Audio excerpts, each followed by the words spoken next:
And I think the recording should be going, okay? So these are the wines we're having today. Just turn it off for the echo. These are the wines we're having today, and they are here. We have the fat bottle, and the Tuscan Red. And so we're keeping them on the counter for now. If you did something beforehand, please take it out of the fridge, the Prosecco. But if not, we'll get on started. So we're actually gonna start with a clip of someone who's talking about wine. And he is like many people who talk about wine in that he uses a lot of big words, and he is gonna sound like I may sound. So I just wanna give you a warning. With more than 1,000 grape varieties, a complicated classification system, choosing the right Italian wine can infuriate like no other. But there is one example, Chianti, grown in the foothills between Florence and Siena, that in the right hands can reward the connoisseur. When I think of Chianti, I always think of a red wine that marries well with food, and this is because it combines lovely dark fruit and bright acidity. And this is one such example. As you can see, it sits in the glass with a compact, you see the hand dense gestures? colour. It's the nose that Facial expression. sweet French oak, but also some lovely dark fruit there. It really is a tantalising aroma. And then on the palate, And he's drinking a Chianti, which we'll be drinking. there's that bright, uplifting acidity, which means it marries well with all sorts of dishes.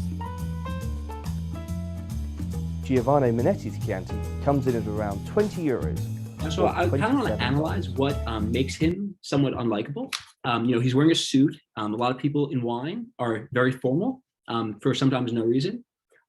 He uses a lot of big words. He uses the word marries to talk about a pairing. And he is actually has an accent. And a lot of people in wine are going to be, foreign. They're going to have an accent. And with a British accent, things sound a little pretentious. But not all people who do wine are needlessly pretentious, though there is kind of a balance. And so we're going to have someone on the other end of the spectrum who's much more relatable, and I think a much better introduction to wine. And because, I am too lazy to say it, I think showing a little video would be nice. Everybody's like, we're not wine snobs, we're just nerds. Right? You know what I mean? Like, all this information is not to be arrogant and to be an out about it. It's something that, we're passionate about, and which ultimately makes us nerds. So we are going to be needlessly, descriptive about an experience that we've all done before. And it's not because it adds, too much to the discussion, but it's because we want to be precise. And so having a language to describe it, though it makes us unlikable, it helps us communicate. And by showing you these videos, I hope I'll make me less hated, and I'll make just these people a little less liked. So let's move on. Now we're going to talk about the agenda. So what are we doing today? We're gonna have a little introduction, which is me cheating on time because I have very limited time once the Prosecco goes in the fridge. So we're gonna do a little introduction about Italy and quantity and versus quality. Then we're going to put it in the fridge. We're gonna talk about Italy then. Then we're gonna put the Tuscan. So first one goes in the freezer, I misspoke. Second one goes in the fridge. Then we're taking the Prosecco out of the freezer. Then we're drinking it. Then we're taking the Tuscan from the fridge, and then we're drinking that. And along the way, we'll, hopefully people will ask questions. You're not forced to, but feel free to engage. I know a lot of you are watching the video, and that's totally fine. So let's begin. Okay. So we're starting this kind of day with a discussion that is more general to Italy, but I think in Italy it really is a particular important issue. Just because bulk wine, what's up?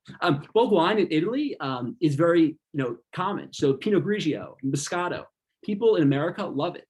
And so we're going to kind of talk about the pros and cons of that. So right now we're looking at a graph, which, makes us seem smart, and it actually tells us a story. So the story is that Italy is first, it makes the most wine out of anyone. Okay, that's interesting. It makes more wine than France. But the price of the wine is maybe the quality versus the quality and price tend to go hand in hand. And quantity often is inversely correlated with both. So it's a trade-off. So just because Italy sells the most wine, do we think that it makes the most money off wine? I love the glassware, by the way. You guys did a great job. So does it make the most money on wine? Not necessarily, because the price of it is lower for Italy and it's higher for France because they focus on quality, not quantity. But this is an overgeneralization. And what we'll see is that though this is this case now, it was actually much worse about 30 years ago before they enacted some laws that limited production.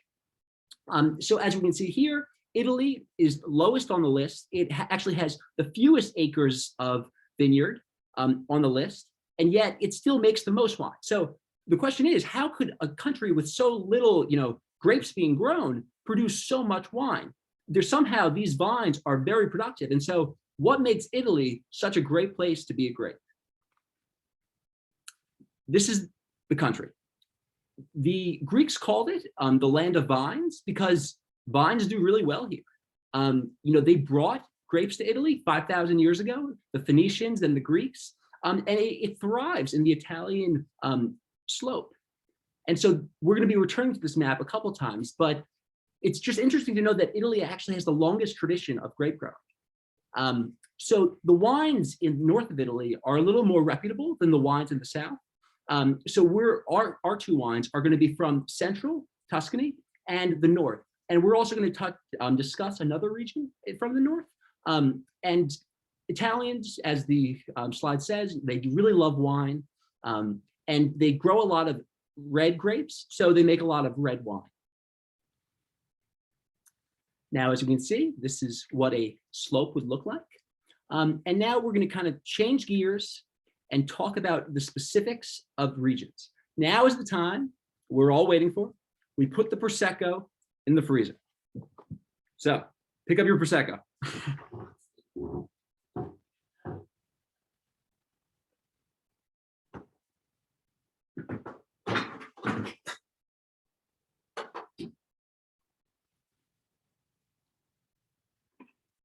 I'm setting a timer on my phone for 24 minutes. And so when this goes off, no matter how much I have left to say, that I think is important, which fine now, I will stop talking and then, we'll drink. So the timer keeps me to my word.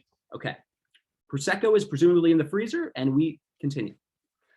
So Italian labels. Italian is hard. Not many of us know it. And so it's hard to read a label in a language we don't know. And so here's just an example of what an Italian label would look like. You have a bunch of different designs, but basically in most of these labels, you see that in the middle of the large print is kind of a word that starts with D. So it's Della Valpolicella, di Montepulciano. My Italian accent's terrible, but Montepulciano di Abruzzo. And so, and De Asti in the top left. So it's telling you where it's from, because the focus in Europe and especially Italy, it's where it's from. That's what matters. And that's how things are named. Just like Parmesan cheese comes from Parma, just like Gorgonzola is named after the place it comes from, Gorgonzola. And so just this idea that things are named after where they're from is going to be an ongoing theme as we explore wine. So some more labels, some more land. Now we're going to talk about kind of something that's on the labels, looking back, that tells us something that because we're in med school to get an MD behind our name, we actually can relate to. So certain wines, for instance, in the middle we have Denominazione di Origine Controllata, so DOC. You don't have to say it in Italian; you can just know it as 3 letters, DOC. Basically, it's the equivalent of a DO or an MD. It's saying, yeah, he can practice medicine, or she, and it's a standard. Then there's also going to be something that's a DOCG. They add guarantee to the end because they're guaranteed, like a good doctor. It's basically, you're seeing someone who you got a referral for, who is good. So it's a step up than just seeing a random doctor. And then the category that we're actually going to be exploring, which is IGT, is not trying to be an MD, a DO. It's basically going to a DD or DDS, a dentist. I've never met one, so I wouldn't know. But a DDS is a dentist. They're not trying to be a doctor, but if you need kind of a jaw surgery, let's say, you can go to either one. And so we're going to be trying this IGT wine but it's not trying to be a DOC. It's not trying to be a DOCG for reasons we'll get to. But just so you know, it's not inherently inferior. And we're actually going to see, as the first bullet point says, it's actually called a super Tuscan because though it doesn't meet the criteria set forth by the Italian government, it actually has some characteristics that make it even better than a Chianti or a Tuscan wine. So now we're going to go quick look in Venice. I'm looking how I'm doing on time. I got 21 minutes left. So we're going to Northeast Italy. We are in the top right, just where it's occluded so no one can see it. There's Venice. The region around Venice and wine is called Veneto. It is a beautiful place. You can go on a gondola, but the more fun part is after the gondola ride, you can drink wine. And so we're going to be talking about the grapes that we have there. So this is actually where we're going to have, the $6 Pinot Grigio. This is where we're going to have a high volume of wine being produced because it is so fertile and it's so easy to grow grapes there. So some wines, we're going to have the Prosecco, which we have in the freezer. Other wines that grow there, Soave, which is actually coming from Garganega, which is a grape. We have Amarone del Valpolicella, which is a Corvina-based wine, which is going to be very similar-ish to our wine. Our red wine is actually going to be a little more leathery. It's going to be a little better with, let's say tomatoes or something a little more rustic.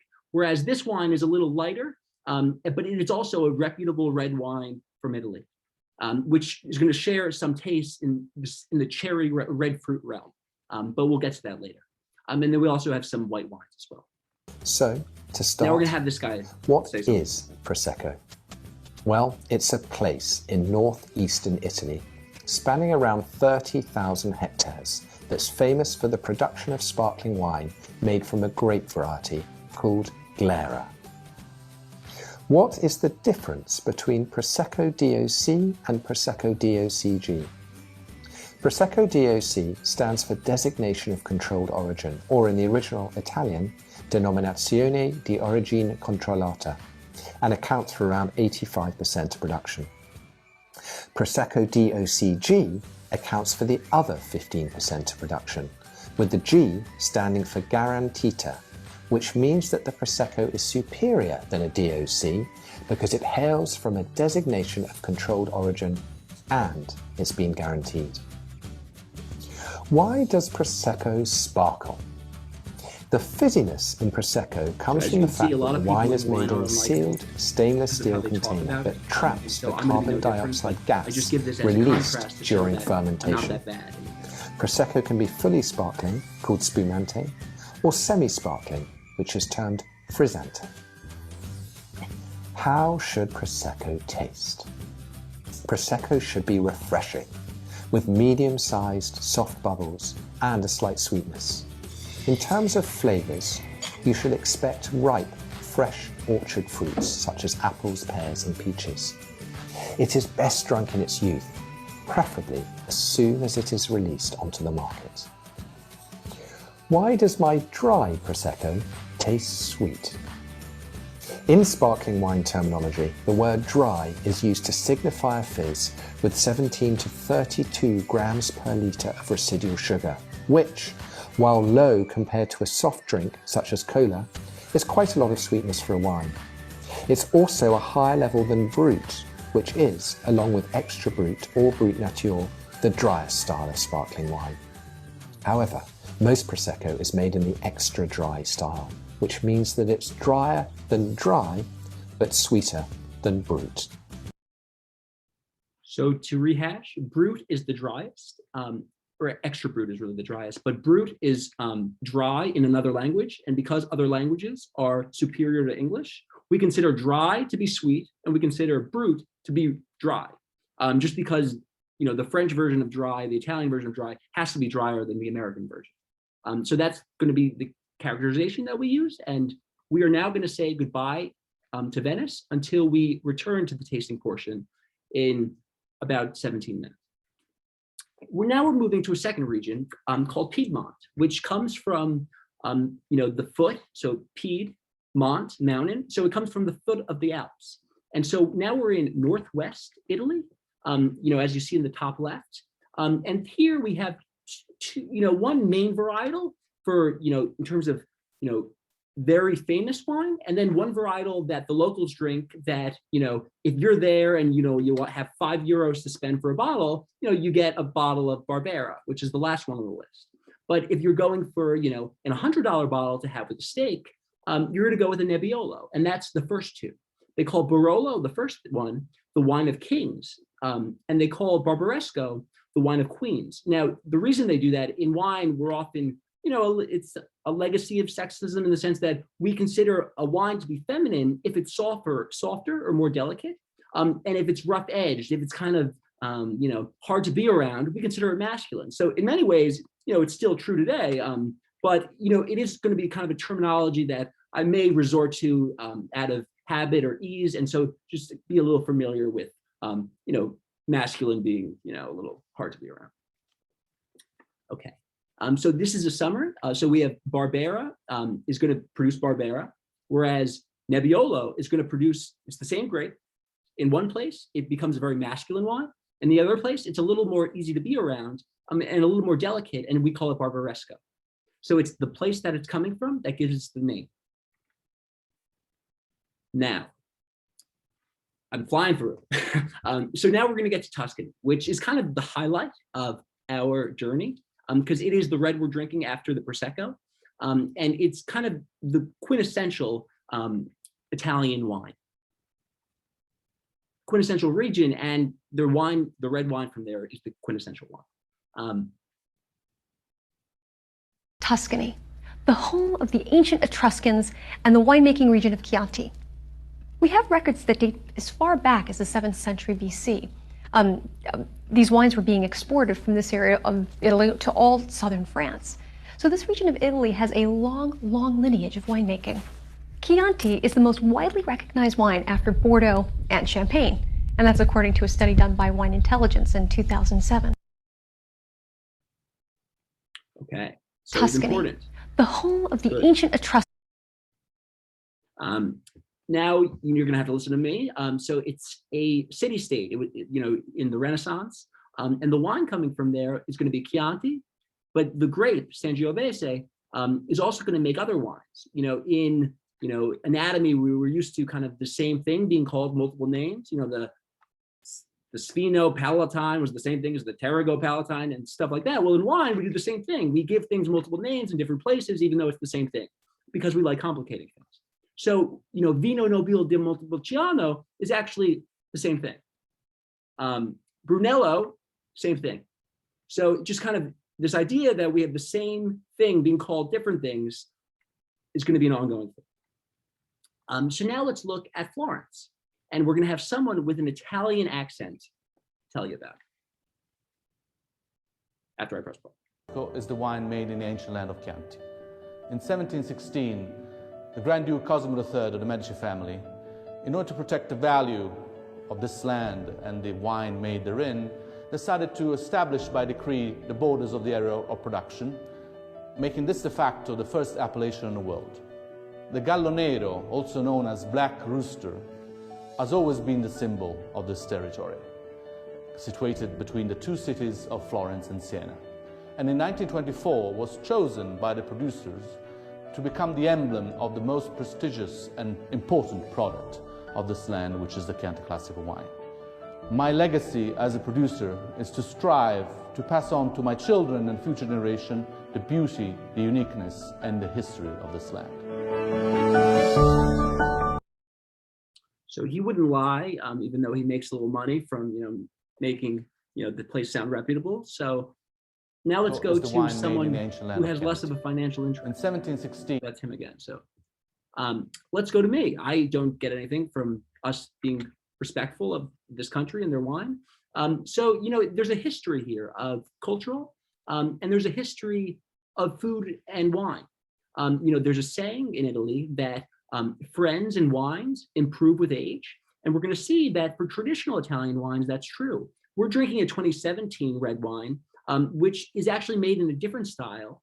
So it's actually not going to improve that much with age, so that some would say, but others, which we'll get to, will say that it would actually improve with a little time or a little oxidation. As I said, the grape variety is called Sangiovese. It's thin-skinned. It's going to be very acidic. And it's going to make because it's thin-skinned, it's going to be a little light in color, but you'd be surprised by how grippy it will be. It's a lot more powerful than the color will make it seem. Chianti is made in Tuscany, and it's at its best with Tuscan food. Think tomato and bread salad, chicken liver crostini, or roast suckling pig, preferably with some rolling hills disappearing into the distance. The heart of Chianti lies in the hills between Florence and Siena. It's a protected designation of origin known as Chianti Classico, and is home to some of the best wines. You can also find excellent wines in the surrounding subregions, for example, Chianti Rufina and Chianti Colli Senesi. The main grape in Chianti is Sangiovese.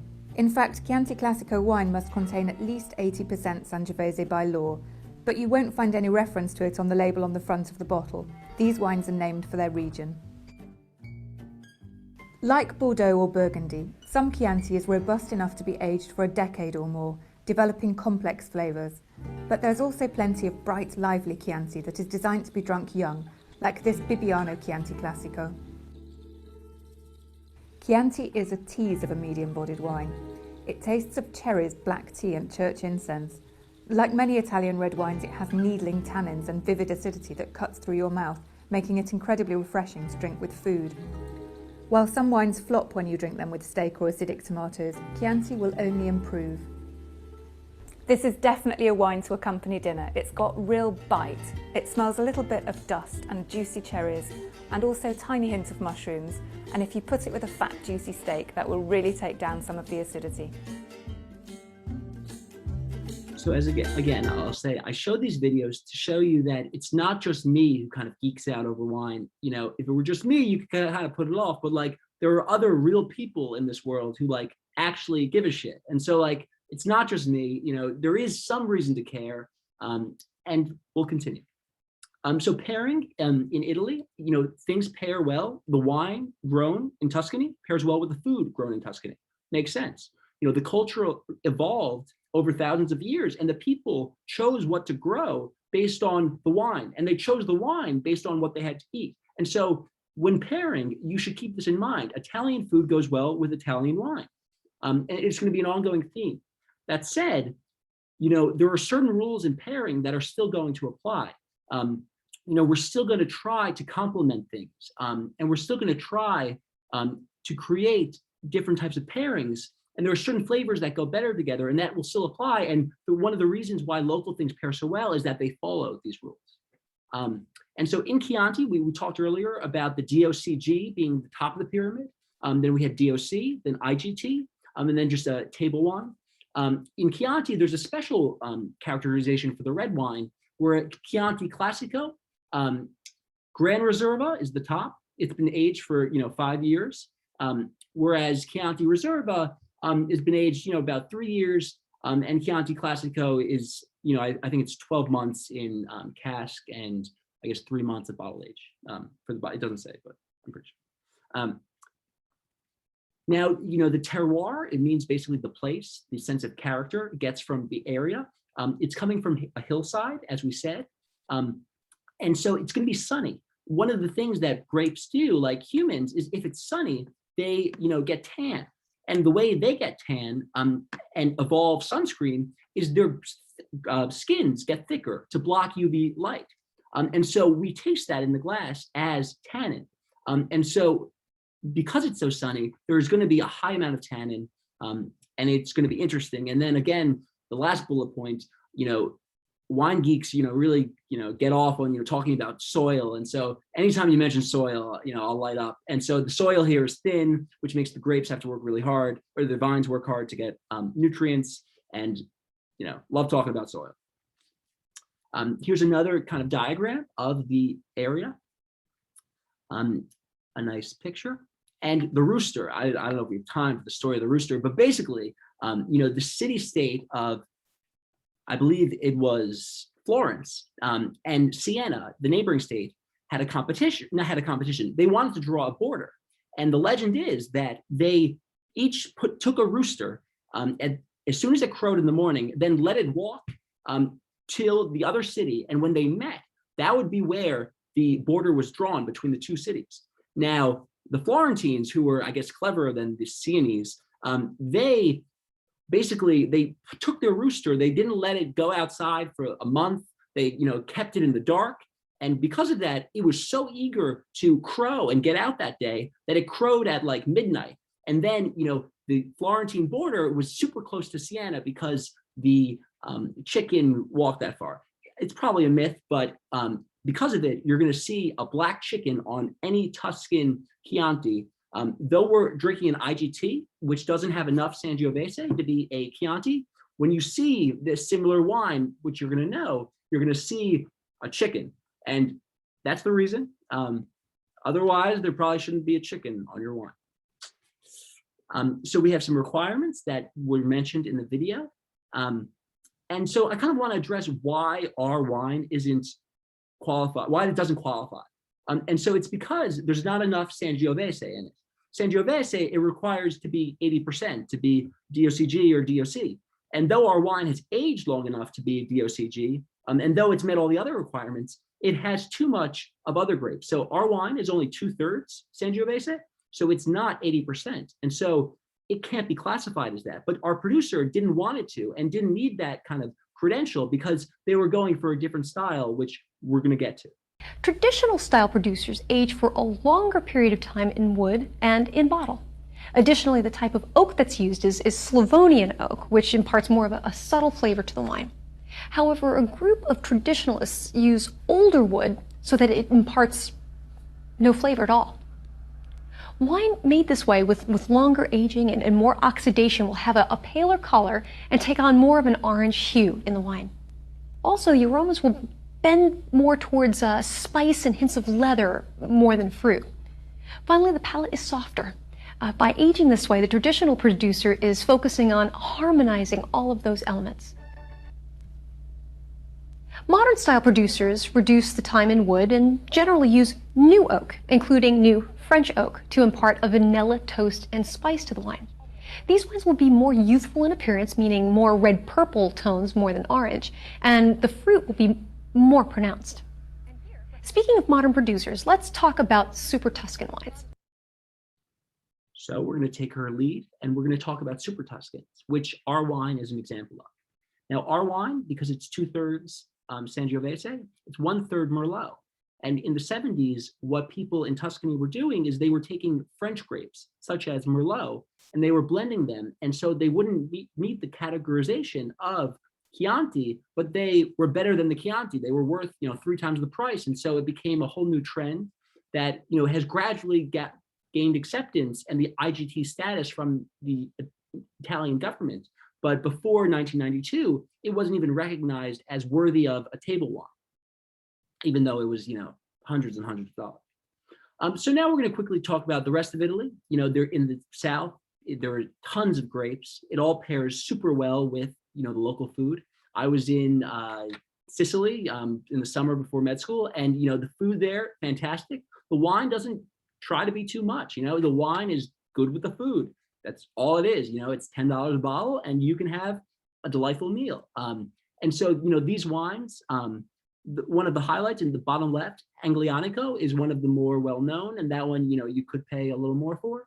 And then in the bottom right, we have Etna Rosso, which is coming from Mount Etna, from Sicily, which, grew on me during my trip to Sicily. So now it's time to put the red wine in the fridge, and we are about to start the tasting.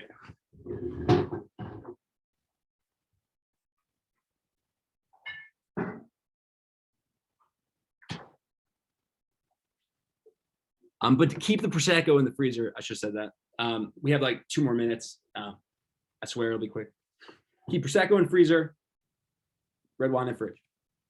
Okay.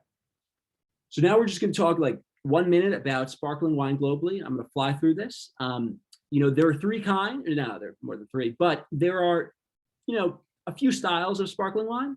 One is the Prosecco style, which we call the modern style. And then there's the traditional style, which they use in Champagne, France, and they use in Spain, where they call it cava. So Champagne and cava are both traditional method. They're going to taste kind of toasty. They're going to taste less like the grapes and more like the process they use to create the wine. Whereas Prosecco is going to taste more like floral, more fruit. It's going to be more straightforward because of the method that they use. So as I said, different methods. And in Champagne, they use a blend. So they use 3 grapes, which we'll talk about in week 4 and 5. And then in Prosecco, they also use a blend of a lesser known grape called Glera. And it's also actually been renamed Prosecco just to make people's lives easier, which is nice. So in terms of the method, the tank method, which they use in Prosecco, is they take their wine, they put it in a tank. What it happens when you make alcohol, it makes bubbles. And so you trap the bubbles in the tank and then you bottle it. In Champagne and in America, when they kind of make bougie wine, what they do is kind of the ancestral method, the method ancestral, which uses, they put it in a barrel that, they do wine normally, then they actually put it in a glass bottle that is able to withhold, 6 atmospheres of pressure or something crazy. I think it might be more, but a lot of pressure. And the second fermentation happens in there, creating the CO2 glass, which would pop a normal glass bottle. But then they're pretty clever. So what happens at the end is a lot of yeast dies, and so you have these dead microorganisms. And the way they get rid of it is they turn the bottle upside down, they freeze it, and then they kind of like cut off the bottom, and then where the yeast was, all that dead stuff, they actually just put a little bit of sugar. And what the dead stuff does, though, is it imparts a character to the champagne, which is kind of bready. So it's yeast, which makes bread, and so we have this bready character coming more from champagne and less from the wine we're going to drink. And now we're going to listen to someone more attractive tell you the same thing. Remember when we tasted the Champagne and the Prosecco earlier? The Prosecco's bubbles were larger. We were talking about the texture of the mousse. We also noticed that the character of the wine was more upfront in its fruit and less in its autolytic character than the Champagne. That's because most Prosecco is made using the tank method. Prosecco is the name of the grape and the wine made in the Veneto region of Italy. Now, what I want you to do is smell. So I think we're close to out of time. Remember so when we we're gonna have tasted to the champagne? stop her. And just know, there's some sugar that we add to the wine just because it's so high in acid. So we're going to skip through this. We're going to have to open the Prosecco now.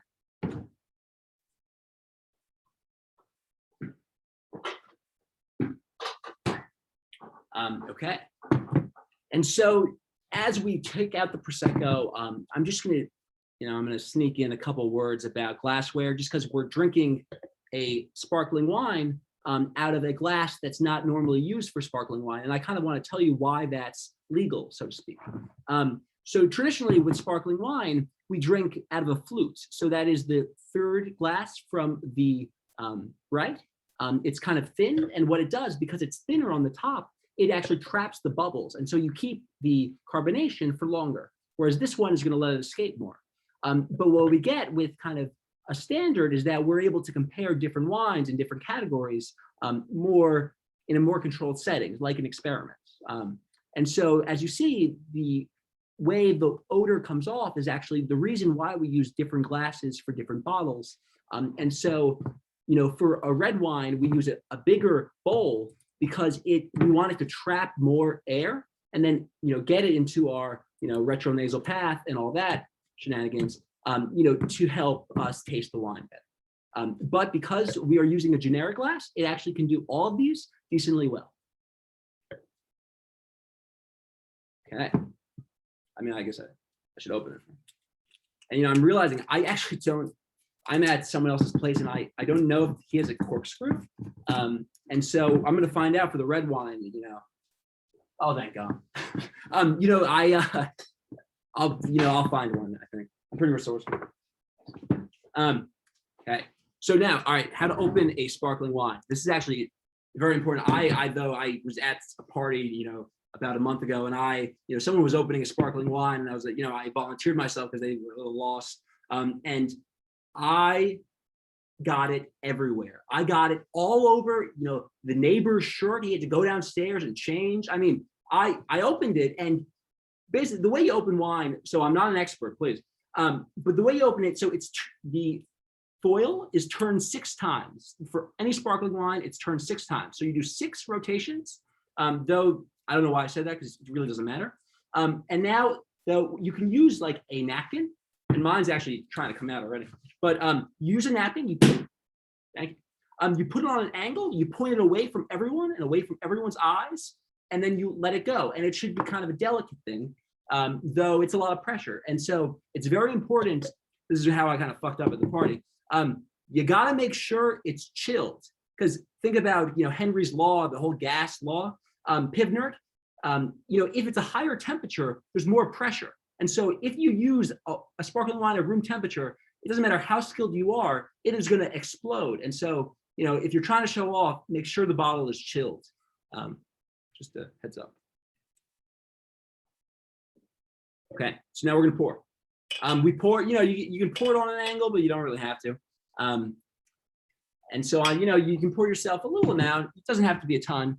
And what you're gonna want to do is, you know, I don't have the best camera for this, but you want to actually find a white surface to kind of have it up against, so you can better see it. And so, you know, right now you have it in the glass, as you guys do that. Might take a sneak peek. Okay, so I cheated though. You know, remember the whole chest, chin, nose. And so we're going to do that. And it's going to tell us some stuff about the wine, but we're going to this time use the scorecard that I kind of gave everyone in their box, just because I think for the first tasting, it might help to have a little more structure. We're not going to use it every time. And like, you know, when you're on a date, you're not going to pull out this piece of paper, you know, to show off. You know, you're going to be internalizing some of the skills, so it becomes less forced. But for this time, I think we're going to be a little geeky about it, just because I think it might help us learn a little bit more, and then we'll take that knowledge away.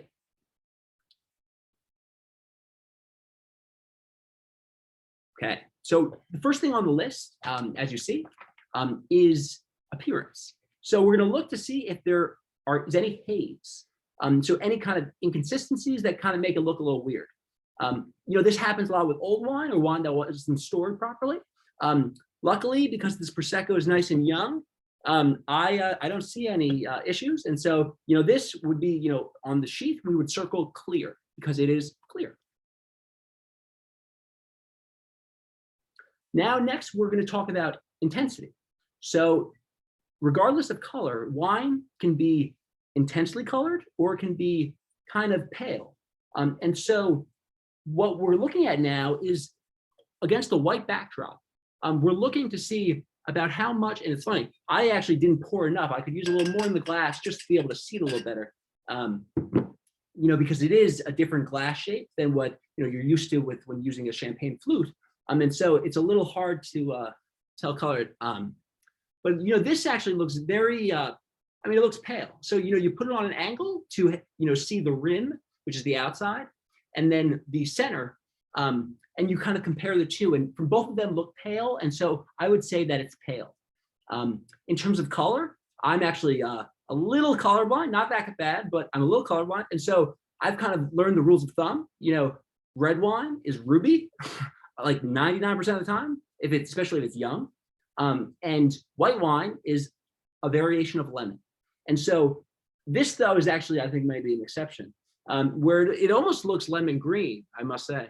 And so I would say that this is, you know, it's closer to maybe lemon green than lemon. And Prosecco is known to be, you know, closer towards the green end of the spectrum in both fruit and appearance. And so we would say that. Next, you know, in the kind of next box, we see that, you know, there's a word called pétillance. I don't know what language that is, but I believe it means bubbles. And so, you know, I've kind of waited so long that my bubbles are disappearing, but if I give it a swirl, you can see the bubbles reappearing. And as you know, that's the dissolved carbon dioxide emanating from solution and kind of entering the air. And it's, you know, fun on the mouth. You know, if I want to be nerdy, I'd call it, you know, delightful or, you know, whatever. Okay. So now we're going to talk. I'll shut up. We got to take the red wine from the fridge.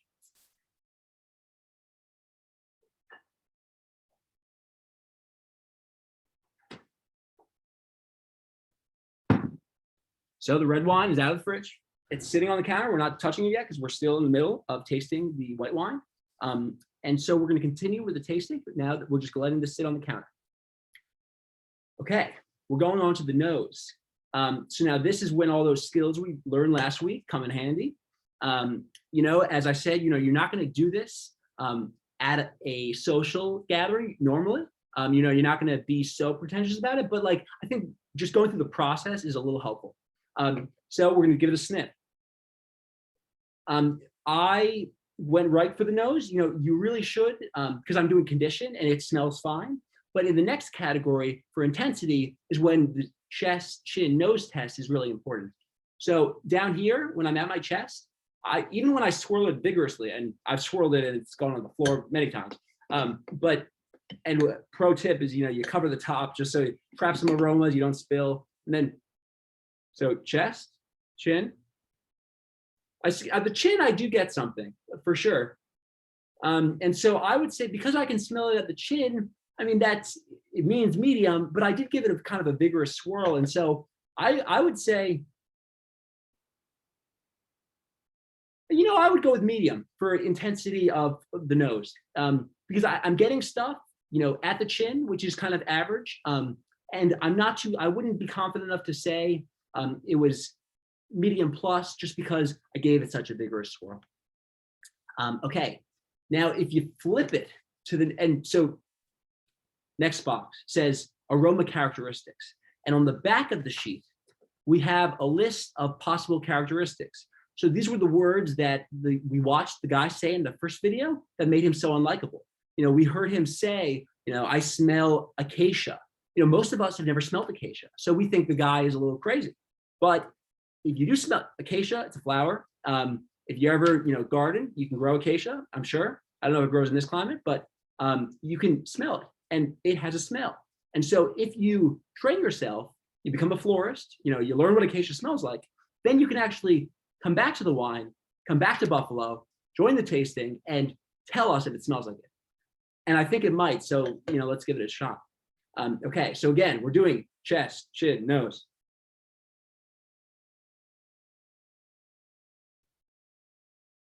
And pro tip, if you want to look like a real like snob, you know, close your eyes when you do the nose, just because like it's just you focusing on the scent and like you look intense when you do it. So I would do that, especially because like you guys, there's a group, so it's not just everyone looking at you. And so I think you should use that to your advantage for your palate.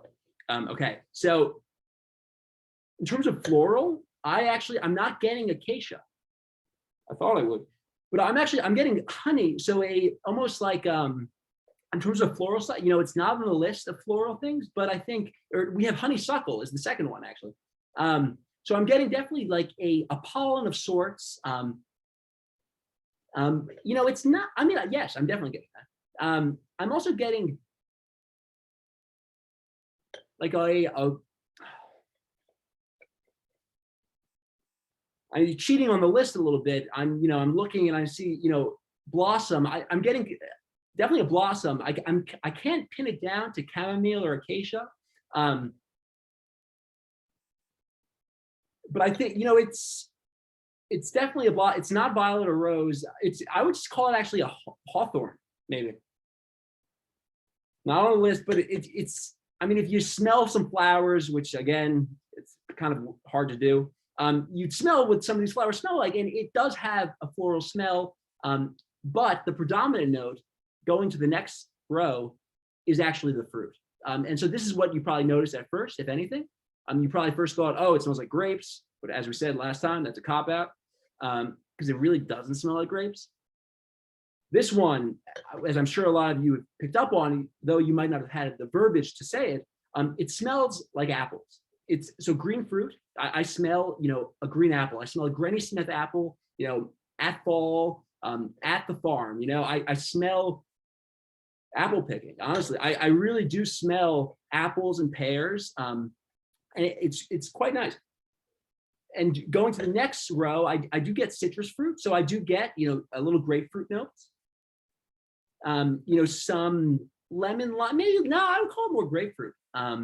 Maybe grapefruit zest or grapefruit peel. I know it says orange peel or lemon peel, but I'm sure grapefruit does have a peel. I think I had one earlier this week for breakfast. Not the peel, I ate the grapefruit. But the peel does have a smell. And so I do get that note. And then stone fruit, I know in the video in the beginning, they showed a picture of like nectarines and peaches, and I do get a little, but it's not predominating for me. But as we said last time, everyone has a different, density of olfactory receptors. And so some of us are going to be able to get some of these notes that I might not be getting. And so there is kind of some individual variation. And, to be honest, there is kind of a little bit of a poetic license that people use. It's kind of, all made up, some would say. And so, it is kind of trying to put words to things that are kind of subjective. And so there is some, creative license that you can use. In terms of the other categories, I'm getting, if you go to this, the herbal list, I'm getting maybe eucalyptus, but I don't think so. So maybe no herbal, no pungent spice, none of that. Going on to the next category, the next slide, we have secondary aromas. And so still on the back of the page, we have secondary aromas. So this, it looks like it says it can come from winemaking. So secondary aromas come from winemaking. So this is going to be, like we said with champagne, so lees, autolysis is what the pretty sommelier said. And so that's going to be from the yeast that's dead in the bottle, that is going to impart some of that bready character. We're not getting that because this doesn't go through that method. But are we getting any MLF, which stands for malolactic fermentation? So you have malic acid, which is the acid of, which is the acid of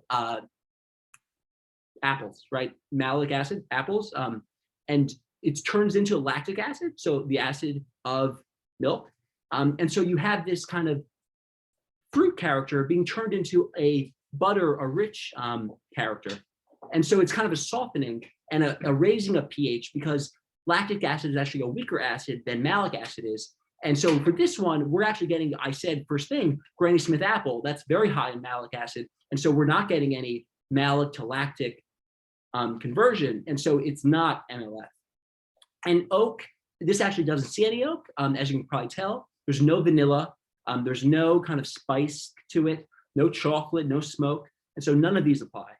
And then going to tertiary, next row, we also have none of these apply. So, maybe so if we kind of gave the lady in the beginning the upper hand and we said that, yes, there was apricot, the second row says dried apricot. I don't taste, if anything, it's fresh as, it's very fresh. It's not dried because it's not old. Maybe you could say marmalade, but not really. And so we're going to go on now to the part people are waiting for, which is, the palate. So this is when we get to taste. I know some people have probably already started already, which, makes sense.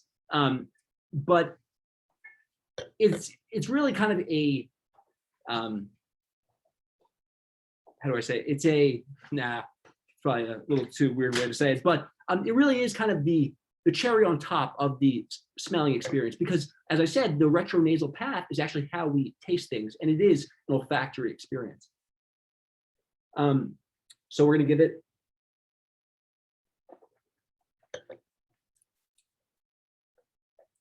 it's funny, now you may notice I've been chatting up a storm for so long, the Prosecco might be getting a little warm, which, I think mine in the glass does. So when you have it in the glass, I'm not saying put it back in the fridge, but when you have it in the glass, especially if you hold the glass with your fingers, your body heat, your fingers are probably 90 degrees, touching the wine that's 30 or 40, you're heating it up very quickly. And so that's one of the reasons in wine, we hold it by the stem. And that's why the wine glass has a stem. And so you don't impart the heat onto the wine and you don't change the temperature. But that said, the ambient room temperature is 70 degrees. And so though it's not 90, it's still slowly heating up the wine. And so, a wine could be perfect to serve 1 minute, 20 minutes later, no longer perfect. But now let's check sweet. So we do this by separating olfaction from sensation on the tongue. And so we're going to pinch our nose.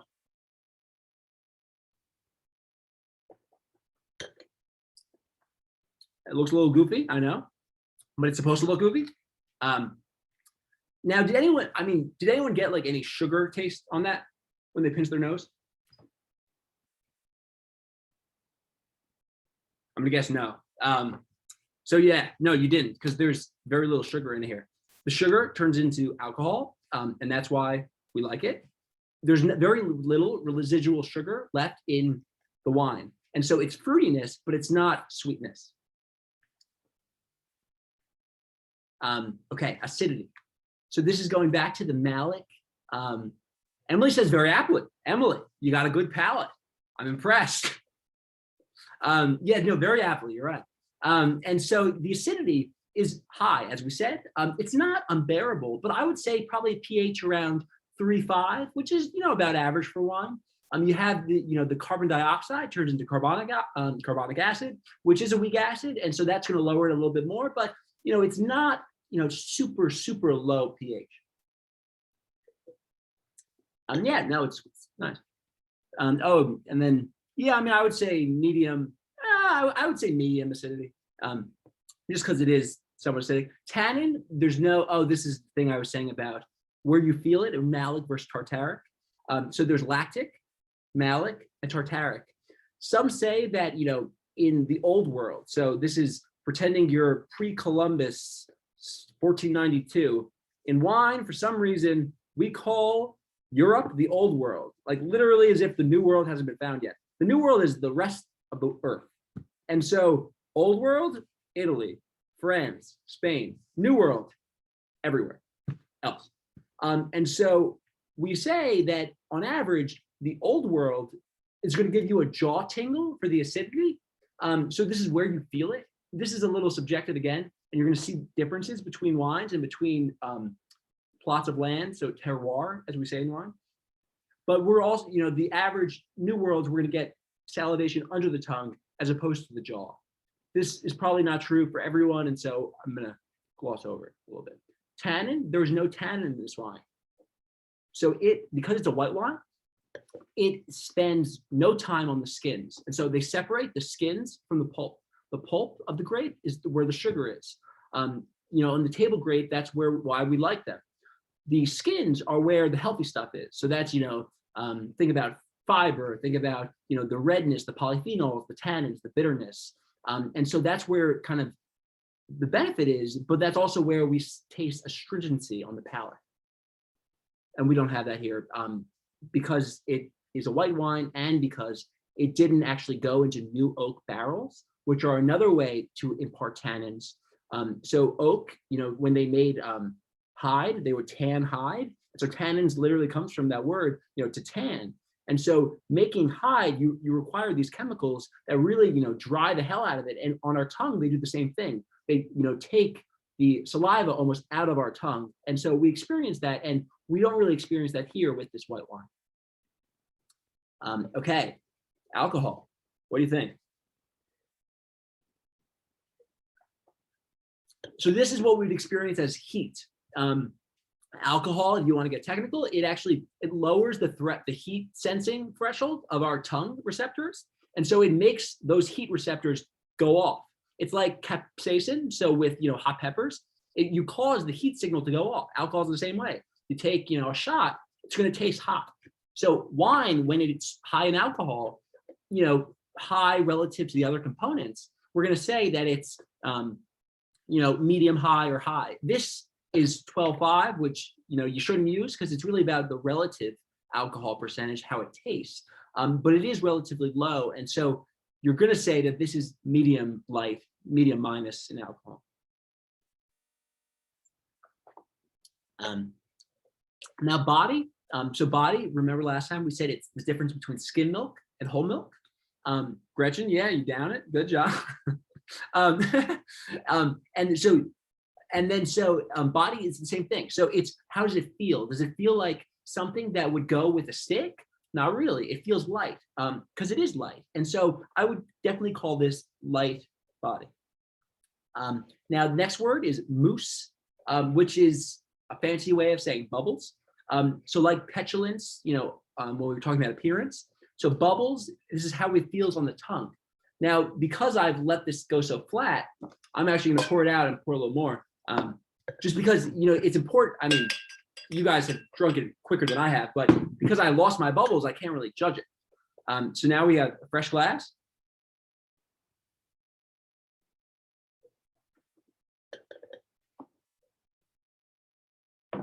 So yeah, you know, it's not a soda. I'm not getting kind of a seltzer, but I'm definitely tasting big bubbles. And so with the mousse, we have delicate, creamy, or aggressive. I would definitely call this the aggressive side. So most aggressive is actually when they take literally, you know, in the hospital, they have the oxygen tank. The most aggressive thing to do is take a carbon dioxide tank and add it to still wine. And that's illegal in Italy. But they do it in America. You know, that's like the $1, $2 bottle of, you know, sparkling wine. But it's illegal there. And so, you know, as we said, the tank method is their method of producing kind of that bulk wine. You know, this is about, you know, around 10 euros. Even if you're, you know, in Italy, you can get it for even cheaper, I'm sure. And so this is kind of a bulk. And so this is kind of big bubbles. The champagne method, when it happens traditional in the bottle, that's going to produce very fine, delicate bubbles.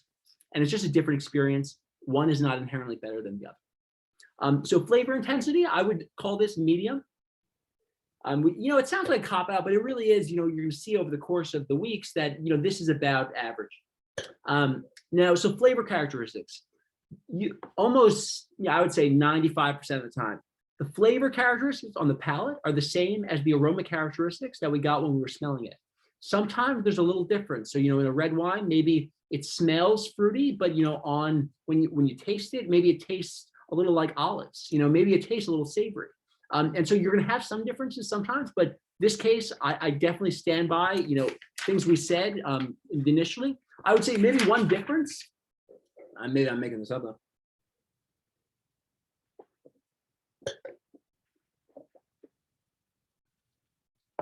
I would say, no, I do start to taste a little more stone fruit. I wouldn't, maybe tropical fruit. Nah, I wouldn't call it that, but maybe lychee actually. But you know, you're getting,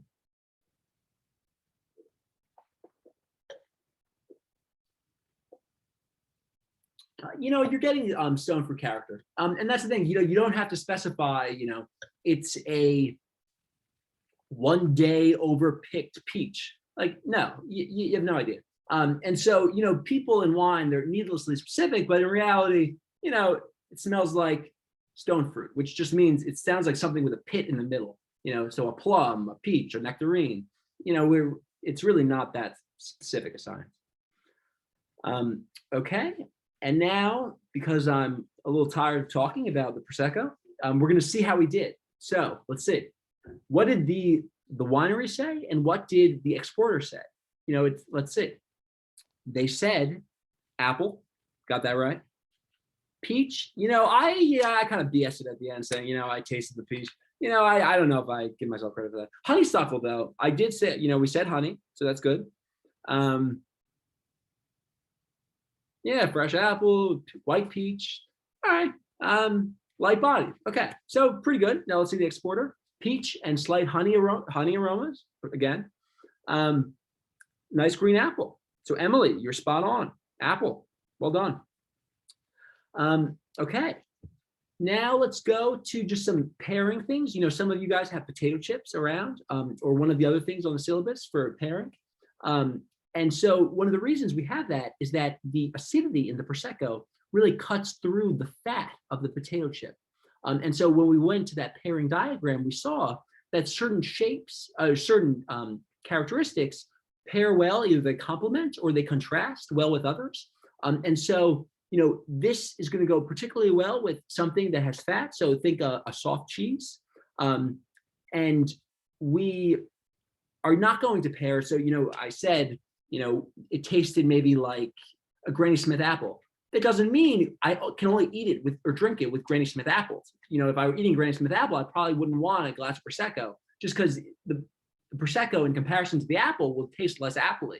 And so, you know, you really kind of want to enhance both. You want to make them both look good. You don't want to make the wine look bad in comparison to the food. And so you don't want to kind of overshadow in flavor. pairing rule. It's, you know, it's probably a law, but you know, maybe not a law in every country.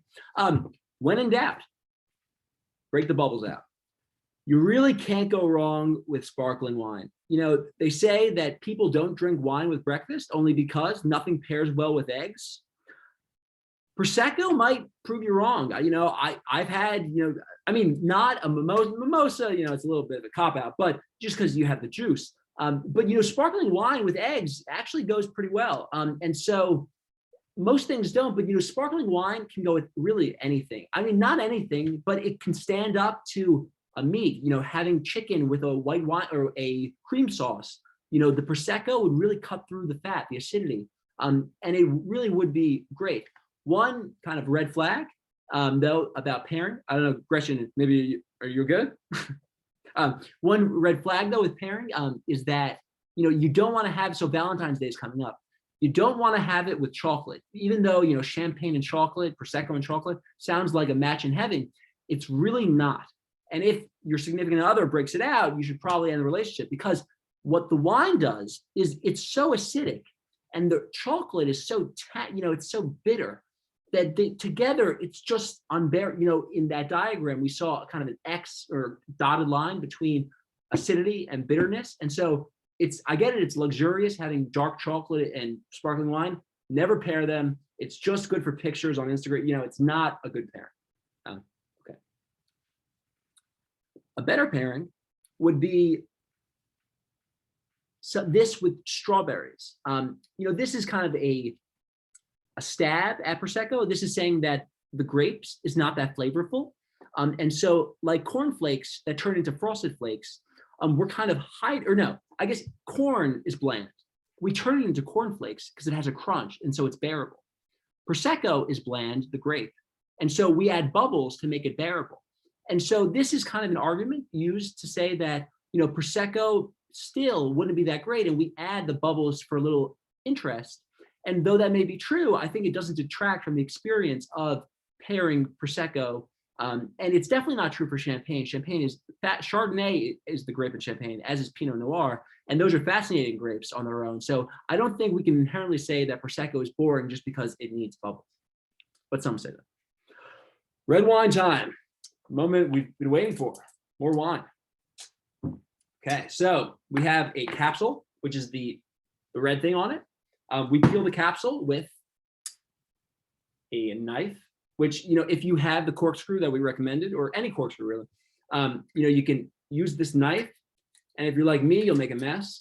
So I'm getting, you know, stuff everywhere, but that's fine. Part of the process. Then you rip it off at the end. So now we're looking at the cork. It says 2017.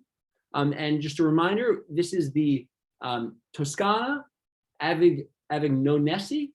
And it is a Super Tuscan. So Prosecco, putting it away. We got you had it. Now let's open it. So this is our first time opening a bottle together. We got a corkscrew. You know, this is called the worm. This is what goes down. So it's, you know, it's very kind of a simple process, as I'm sure you know. You kind of, you put it in a little off-centered. You know, traditionally, you know, you stand a little bit, but you know, this is actually a hard cork. So you got to use a little force sometimes to get it started. Now you go. So we're twisting. And, you know, right when you're, you know, you're about a little bit left, you know, so you don't want to wait till it's all the way, the last worm turn is all the way in the bottom. You want to wait till you still see a little bit left.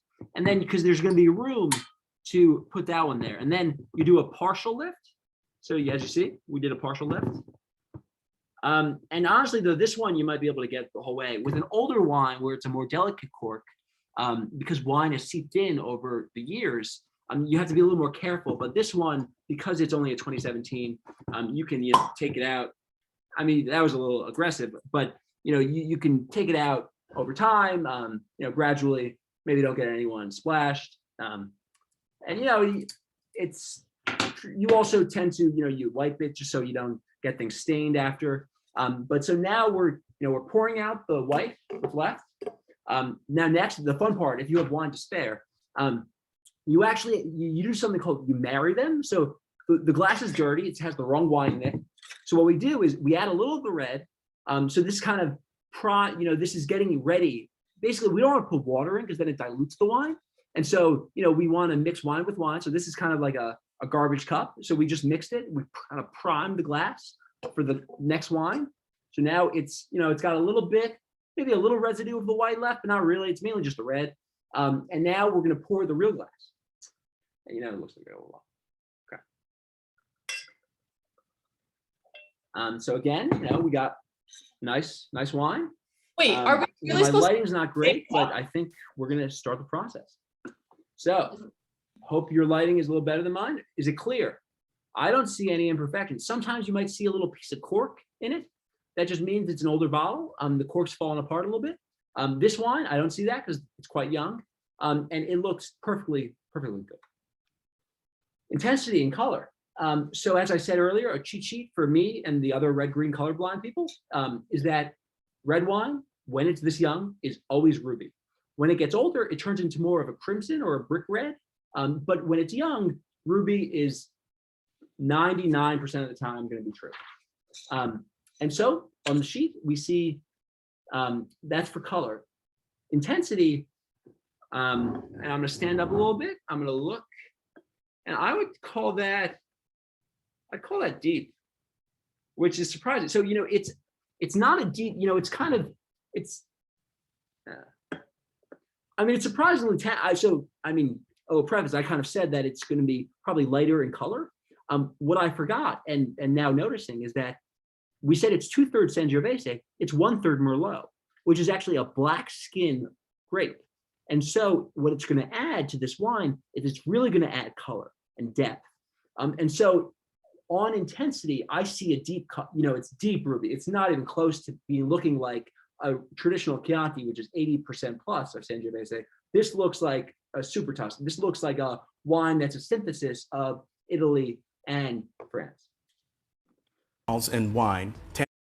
So now we're going to listen to a different guy say similar thing, but he's going to be talking about the color and what happens with age. And he probably says it better than I could.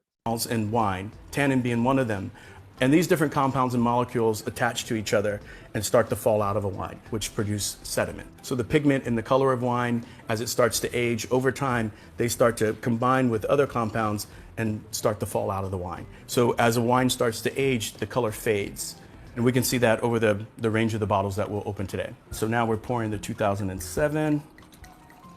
Kind of lost that lip gloss kind of raspberry thing that was happening before.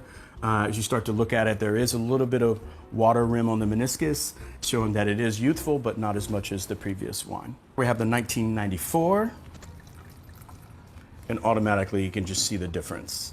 A little bit more brickish. There is a little bit of watery rim, just slightly less than the previous wine. Yeah, you can definitely tell that it's older. So with this particular wine, we're starting to get into some of the older wines. This is the 1985. I would recommend decanting just to kind of remove the sediment from the wine, right? Because that's a very unpleasant drinking experience. This is called a cellar rat, and it comes with a candle, but we just modified it by using. We're gonna see. So with old wine, the tannin falls out of solution, and so it causes sediment, which a friend of mine once compared to the dregs of coffee. So you have this kind of gross texture at the bottom, which is this compound that's precipitated from solution, and so you trap it with the old wine. But what I just want to kind of go through that because I know I'm a little over in time, and just go to the end. And I think he said shiny and glossy. Here for like. 78, it's brickish orange. It doesn't jump at you. It's not as bright. I'm totally excited. Like this is what I live for. This is a great tasting. It actually is. This is like cool. This is like higher on the food chain, like good here. So yeah, he has a very interesting tasting just because it's a vertical tasting of wines very far back. But we should be excited about wine. It is an exciting process. It is a journey, to say a cliche, but it is something that you can get excited about without being a total loop. Okay, color, as we said. So we said ruby. Next. Other observations. So Nick just left, but he when he sees a wine, he notices, legs. So it's these, I don't know if you can see it well with the lighting, but basically it's those that drop when you swirl it. Some of the wine, some of the liquid stays to the side of the glass and takes a while to drip back down. It's caused by a lot of things. It's caused by the air, the humidity in the room you're in. It's caused by the alcohol percentage of the wine. It's caused by the sugar content of the wine, the viscosity of the wine. But some people, because, of tradition and because they thought they sounded clever, say, they call it tears or legs. And so they'll comment like, ooh, that wine has legs. It does. But, it's like in our textbook, the female writer, she says it's judging a wine by their legs is like, judging the attractiveness of a person by their legs. It shouldn't be done. And so a wine, please don't judge a wine based on, whether or not it has good legs. But okay. Next. So we did that earlier. We're already drinking. I don't know why that's. Okay, the nose. I like this. Hope you do too. I mean, this is a good one. I'm impressed. We're flipping to the other side. We're doing the aromas of the red wine. Okay, so I am getting some boisterous, I know, annoying word, but boisterous red fruit. Like I'm getting like a black cherry, but almost like one that's been, so not like prunes, but kind of like if you took cherries, you macerated them, and like, I don't know, like I'm getting like a very sweetness. As I said, the hand expressions come out when you get really annoying, but I am getting that. And so I'm getting red cherry going on the list. I'm getting red currant too. I mean, the cherry overpowers it, but I mean, I am getting red currant, which, a lot of us, that's the thing, currants, most of us have never had them. They're a fruit, black currants and red currants. They're going to come up a lot in, week 3 as well. It's coming from the black currant is coming from the Merlot, most likely. It's just a fruit. It's almost like a blackberry, but it's a little less sweet. It's a little more savory. If you go to Whole Foods at the right time of year, I'm sure they have them. But yeah, it's just a pretentious fruit that, most people have never seen. So evidently we use it because no one's ever seen it. Okay. And then, you could almost say cranberry. I would say,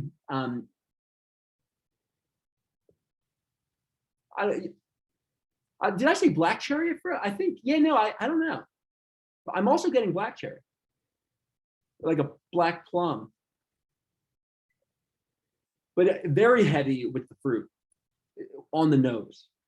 And then even looking at the dry cooked fruit set, kirsch, that's the word I was looking for. I mean, so like a stewed fruitiness, a preserved fruits, that type of thing.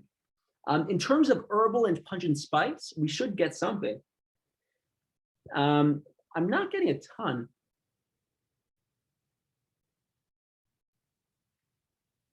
I would say though, maybe I'm making this up, but I would say maybe a licorice.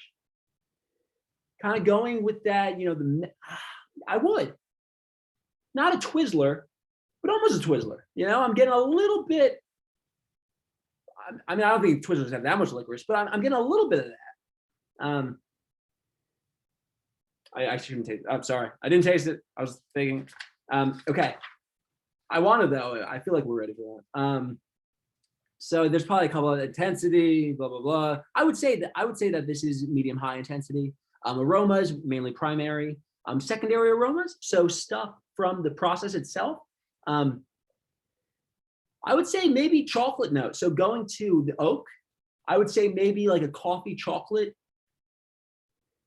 I would say that actually.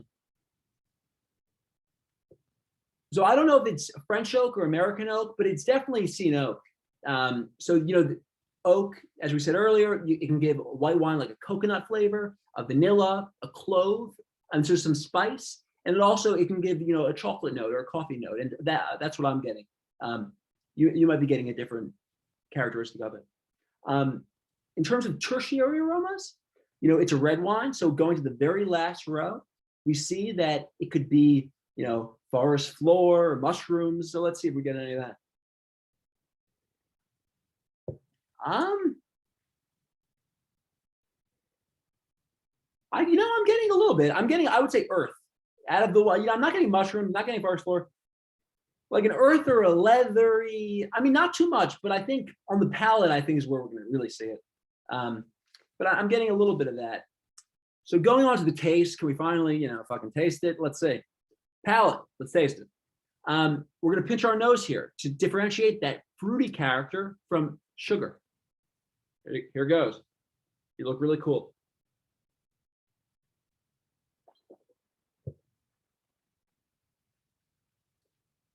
Now, that probably was not what a lot of you expected. So, aggressive, right? I mean, really a punch in the face. You know, you have that tannin really, especially when you cover your nose and you don't get any fruit characteristics, very unpleasant on the palate. Probably very few of you like it. It hopefully will be a little better when we uncover our nose and we can really smell a little more, but it is a lot. This is a food wine. It's not, you know, it's not a wine you drink on the patio with friends without food. This is a wine you drink, you know, with something savory, with tomato sauce, with meat. This is with food. Italian wine is made for food, and we're really getting that here. Acidity, let's see.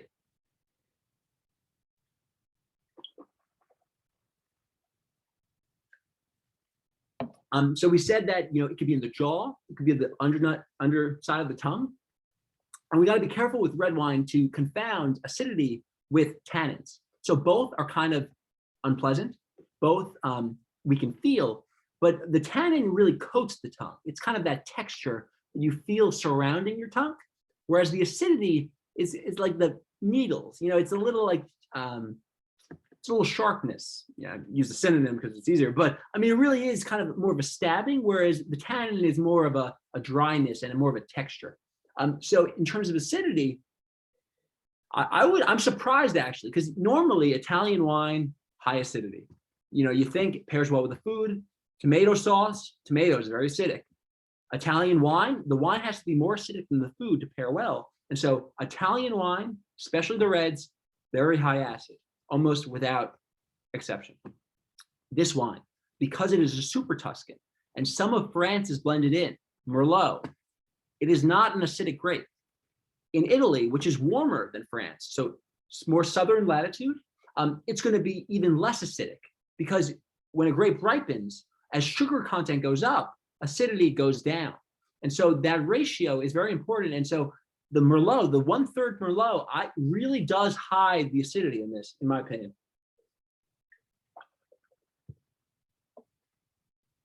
Yeah, I mean, I would say medium. I mean, I would almost say medium low. No, I wouldn't. Just because in Italian, I'd give it medium acidity, but it's surprisingly low for an Italian wine. Tannin. I mean, this everyone knew. You didn't have to be, you know, a wine snob to get this. It's unpleasant, you know. It's a lot.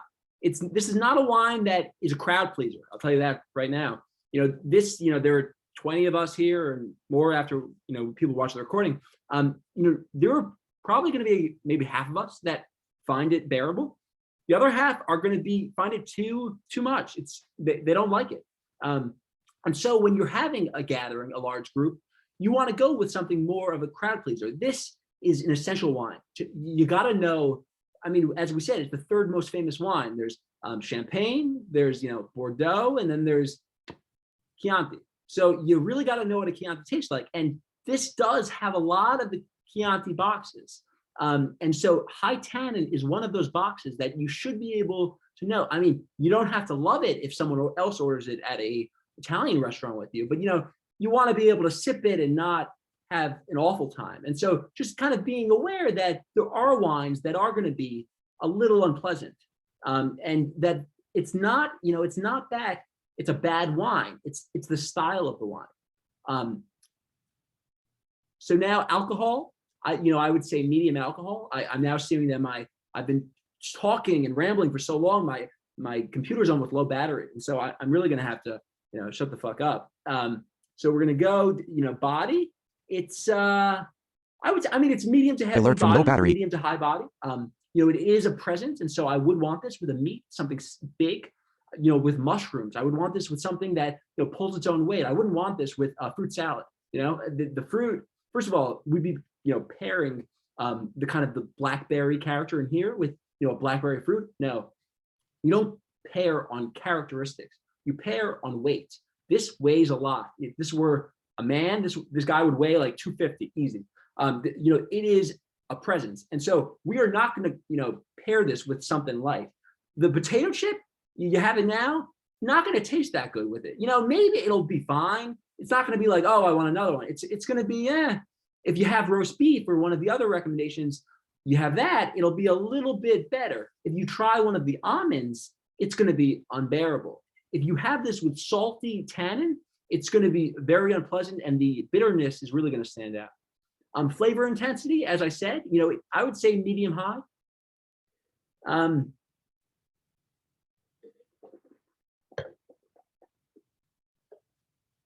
Yeah, medium high. Medium high to high. It's a lot. It is a lot, and it's very tannic. And so one thing that I kind of haven't mentioned is that finish. So the flavor, after you spit it out, or you have another glass, there's something that lingers. And so what we call that is the finish, or the aftertaste is what we call it with other foods. And so what we get, a good wine oftentimes has a good finish or a long finish. And so what we'd like to see is a wine that, 3 seconds after swallowing it, we still taste something. It could be 5 seconds after, it could be 10.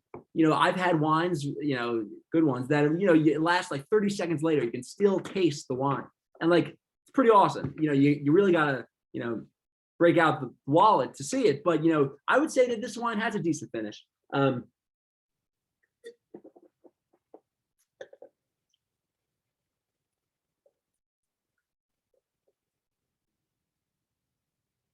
mean, 10 seconds. I have 5 to 10.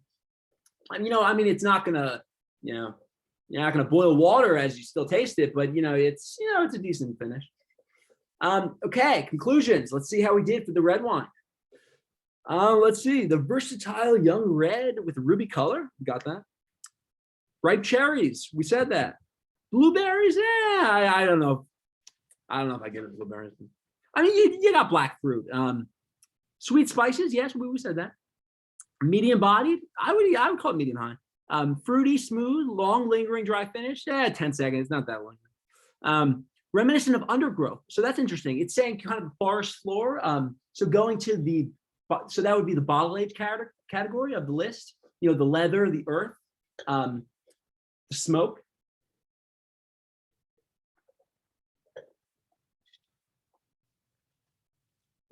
And it's fun, once you see someone else got that note, it's always a good exercise to taste it and see, could I convince myself that I could see that? And it's a good way to practice, and obviously it's not objective, but it's a way to kind of converge, just so you develop the language to describe these compounds that other people can sense. And then they said a hint of menthol. So menthol, it's the chemical in mint. I could see,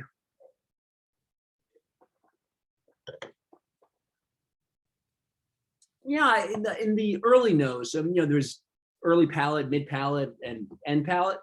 In the early to mid palate, I do get a little mint. It's not overwhelming.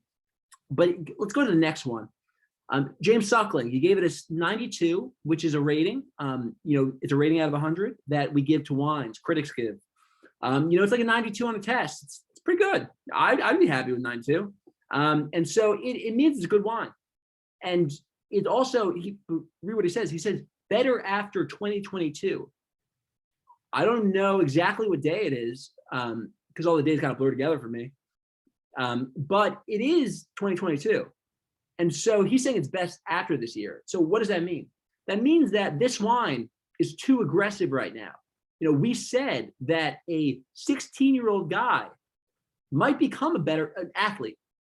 Yeah, he's a lot. He's got a lot to start. He's awful to be around. But when he gets older, when he becomes 40 or 50, maybe you can tolerate it. And so the same thing here. The wine is too much right now, but give it enough time. Maybe you can be in the same room as him or her. And so same thing here, oxidation takes time. And so it's a little too sharp right now, but over time, as weather rounds the edge of the wine, we're going to see that it becomes better. And so the exercise I think some of us should do is that, if you leave it on the counter tonight, one way to kind of simulate years in the bottle with a cork in is to leave it without a cork in overnight. And so some of you may find tomorrow it's a little bit better because it needs more time. It needs to oxidize. And so you can put the cork back in. There's already oxygen that we let in the bottle, and it will soften. So here is a nice little diagram of some foods we could have with it. I see, meats. I see, salami. I see, I don't know. It's kind of small. I can't really understand it, but there's mushrooms. There's stuff that you can have. I don't know if Parmesan is on there, but Parmesan would be a good cheese to have with it. It's actually Parmesan is very close to Tuscany, and so the wines do go well with the cheese from Parma.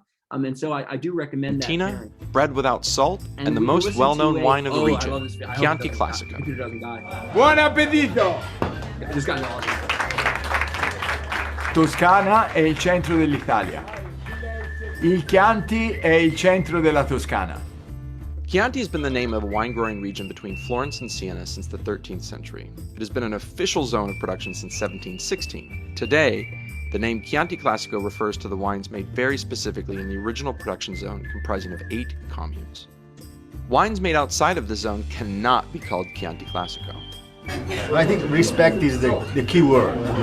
We were talking before about sustainability. That means respect of nature. And Dario is, it takes a lot of respect for the animals. And so it's something very similar. Respect for tradition is huge all throughout Italy, and especially in Chianti Classico. The wines must meet various standards for classification, but first and foremost, they must be 80% Sangiovese. From there are 3 levels to identify Chianti Classico wines. It's like a pyramid, our Apertura in the middle and the Chianti Classico Gran Selezione at the top.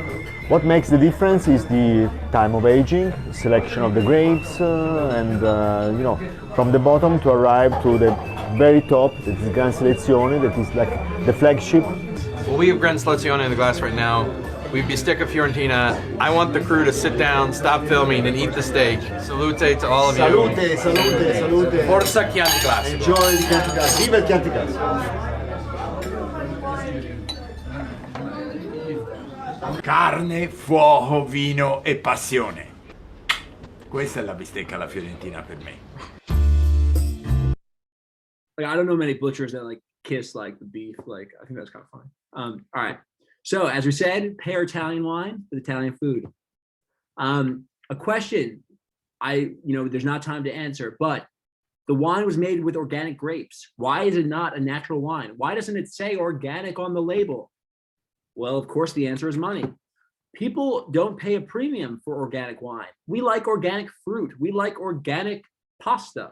We don't like organic wine because we think it's bad, because it usually, when someone markets something as organic, it's usually, especially in wine, it's to market and cover up kind of some other flaws. And so organic wine costs less, and so it has a bad reputation. And so even though this is an organic wine, it does not say organic.